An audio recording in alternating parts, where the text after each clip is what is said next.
Bonjour Céline. Bonjour Thibaut. Aujourd'hui, on va parler de course à pied. De course à pied, vous êtes accompagné de Marc Lejean qui est à vos côtés. Bonjour Marc, merci d'être là.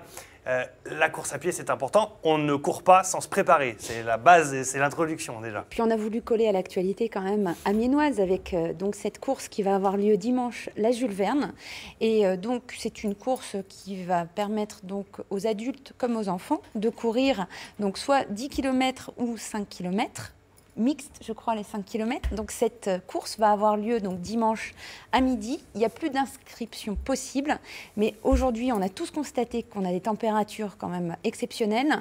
Il va faire chaud et afin d'éviter quand même tout type de malaise et tout ça, je pense que c'était important de rappeler quelques conseils.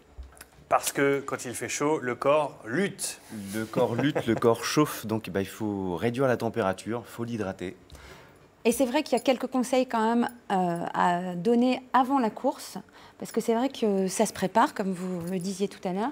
Et c'est vrai que là, les petits conseils qu'on peut donner donc, cette semaine, c'est surtout d'avoir une bonne hydratation, c'est ça? Voilà, donc dès quelques jours avant, 3-4 jours avant, une semaine avant, enfin on y est, il faut boire énormément, boire 2-3 litres d'eau par jour, surtout qu'il fait chaud déjà.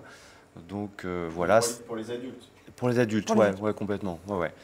Les enfants. Petit bout de chou de 8-9 ans. Ouais, et puis le petit bout de chou, c'est le samedi. En fait, ils vont faire quelques centaines de mètres. Donc pour eux, ça ne va pas nécessiter de préparation particulière. Ils sont souvent toniques, les enfants. Il faut éviter de sauter des repas? Alors ouais, ce qui est important, c'est 2-3 jours avant déjà faire un stock de glycogène, de sucre. Ça va être aussi d'éviter les matières grasses qui sont souvent indigestes. Donc ça je cours pas. Ça va être dur pour certaines personnes. Fini le kebab, fini le McDo pendant 2-3 jours et puis bah, ça sera Allez, je me casse. pour après. Aucun intérêt. Donc pendant la petite semaine qui précède, quoi. Pas nécessaire de remonter. C'est 3 jours avant, ouais, 3 jours avant. Bon. 3 jours avant. À la limite, on peut en manger un petit peu de graisse début de semaine. Et puis 3 jours avant, on arrête les graisses. Et là, de toute façon, donc on est mardi, la course c'est dimanche. On en reparlait tout à l'heure. Hormis peut-être un footing aujourd'hui, après il faut mettre quand même le corps un petit peu au repos au niveau de l'activité physique. Ça vous va quoi. Voilà, ça va.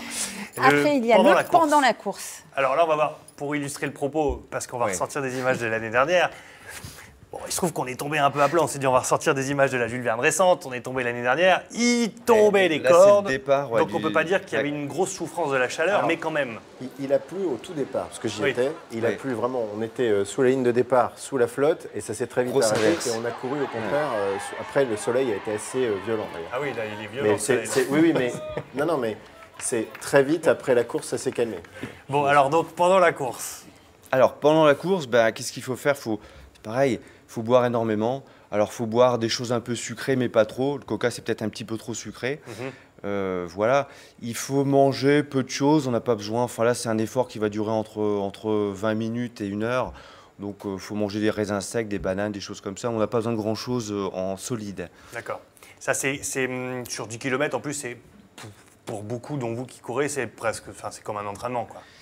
Oui, mais ça peut déjà être physique quand même pour quelqu'un comme vous. Voilà, d'accord, mais moi je ne m'aventurerai pas là-dedans, mais je veux dire de manière générale, ça reste... on reste sur quand même un effort qui reste assez limité, donc on n'a pas besoin de manger énormément, pas besoin de saler, enfin voilà, on n'est pas dans l'ultra ou du très long. Donc surtout c'est boire beaucoup, et puis s'il fait chaud, ça va être s'humidifier la nuque, mettre une casquette... Il fera chaud, puisqu'on a vu la météo, on a vu le temps qu'ils annoncent, c'est vraiment beau, chaud et sec. Après la course, il y a plusieurs méthodes. Il y en a qui s'arrêtent net et qui s'assoient, et d'autres qui continuent à marcher, d'autres qui continuent un petit peu à courir. Il ne faut pas s'arrêter net. Techniquement, c'est quoi? Physiologiquement, il faut marcher un petit peu 10 minutes. Si on s'arrête net, on peut ne pas être bien, faire un petit réflexe vagal. Voilà. Donc il faut marcher, il faut respirer profondément. Il faut commencer déjà à boire beaucoup, prévenir l'hypoglycémie. Donc c'est à nouveau manger un petit peu de sucré. Voilà.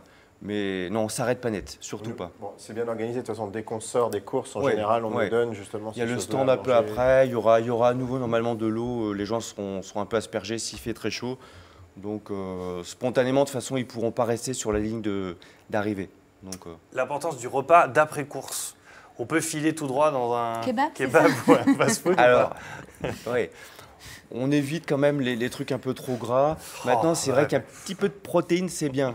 Protéines, mais ça peut être du fromage blanc, mais à 0%. Parce que souvent, les coureurs ne veulent pas grossir. Et puis, c'est refaire à nouveau le stock en glycogène.